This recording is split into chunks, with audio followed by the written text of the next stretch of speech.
Michael Thomas is getting surgery on his ankle. He's expected to miss time. Didn't he have an ankle injury last year? Did he get surgery in the offseason? Did they push this surgery off? Because now, no Drew Brees. They had to lose like 6 people on the defensive side due to the salary cap. Michael Thomas is out to start the season, and they don't have a quarterback. What the hell is going on down in New Orleans? Sean Payton is a great coach, and we will potentially find out this year. So here's what we know about Michael Thomas. The plan was for him to have a minor ankle cleanup right after the season. What I found out actually late last night was that in June he had a major ankle surgery. So it was to repair torn ligaments in his ankle, about a 4-month recovery. So what you're looking at is missing the first several weeks of the season, maybe be 5, 6, 7, something like that, if everything goes well.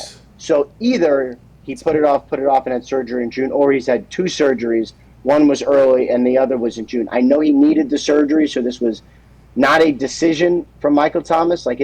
He had to have it. The timing is unfortunate, but he had to have it. You hope he comes back stronger, but this is absolutely going to test the Saints and Sean Payton and Jameis or whoever the quarterback is. Really just a difficult situation in New Orleans. Yeah, he's top 5 player and top 5 wide receiver in everybody's conversation. Yep. Michael Thomas down there. And I've seen a couple situations like this before where somebody's had to correct a surgery after getting one in rehab, maybe wasn't going exactly how they thought it would be at this time. And then you find a time where you're like, if we don't go now, we're never going to get anything.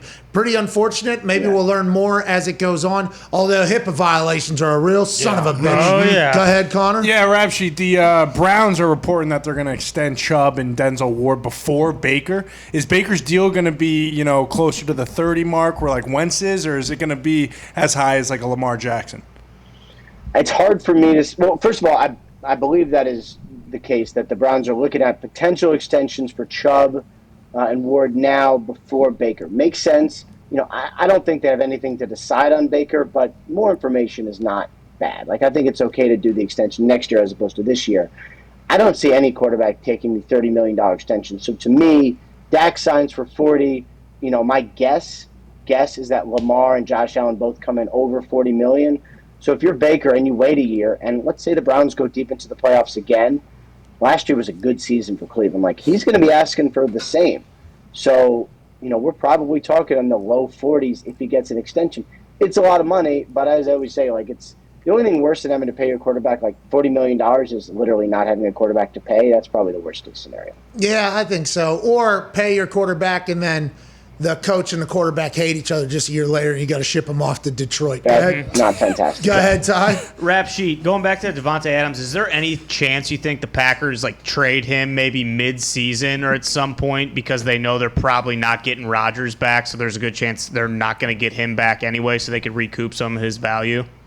In any other situation, I would say that actually would make a lot of sense. If you're the Packers, and let's say that Aaron Rodgers plays this season for the Green Bay Packers. That's what we think. We don't know, but that's what we think. Well, then they're going for it, right? You're going to try to win a Super Bowl. You'll figure out what happens after the season, and whatever. Well, you're not going to trade your best receiver mid-season. You're just going to ride it out. You're going to go for it. You're going to hope you get it. And then if you're facing a massive rebuild without your top quarterback and top receiver, that sucks, but, maybe you'll have a Super Bowl kind of in the background to help you deal with it. So I think this year, if this is the last year in Green Bay with the whole band together, then I think they really are going to go for it and load up as opposed to kind of unloading first.